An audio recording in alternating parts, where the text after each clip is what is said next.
John 5:9. Kai eutheos egeneta hugies ha anthropos, kai erentan krabatan autou, kai periepate, ein de sabaton in ekene te hemera. Here at the pool of Bethesda, Jesus has just spoken a word of healing to this crippled man, and we read, and immediately the man became well. This adverb immediately is derived from the adjective euthus, which means straight. So literally straight away, right? Immediately. If I'm not mistaken, the only literal, non-metaphorical use of the adjective straight is in the New Testament is in Acts 9:11, where Ananias is told to go to the street called Straight to the house of Judas, where he will find Paul, right? So, and immediately the man became well, and he took up his mat, that is his sleeping mat, and he was walking around. You'll notice some English translations have this periepate as began to walk around or started to walk around. We'll come back to that. And then John has this little aside.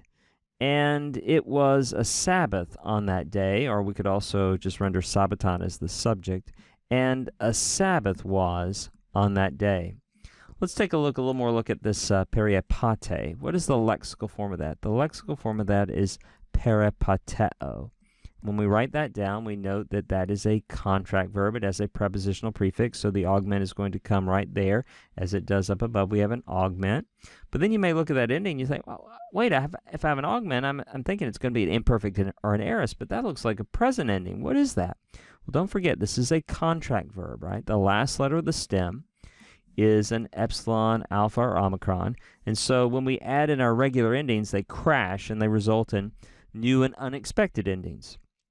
Think about your regular imperfect endings, right? Your regular imperfect endings on, s, n, and don't forget, pardon me, that sigma should not be in parentheses, right? On, s, n. This new, however, is in parentheses, right? It may or may not be there. And as I've observed, it basically is never there with contract verbs. So the ending is epsilon. We combine those together, and that's where we end up with the a ending up above. So the parsing, the full parsing on that, that's just an imperfect, active indicative, third person singular. He was walking. And the imperfect, in certain contexts, depending on the context, can convey an inceptive idea. And that's where some English translations get, and he began to walk about.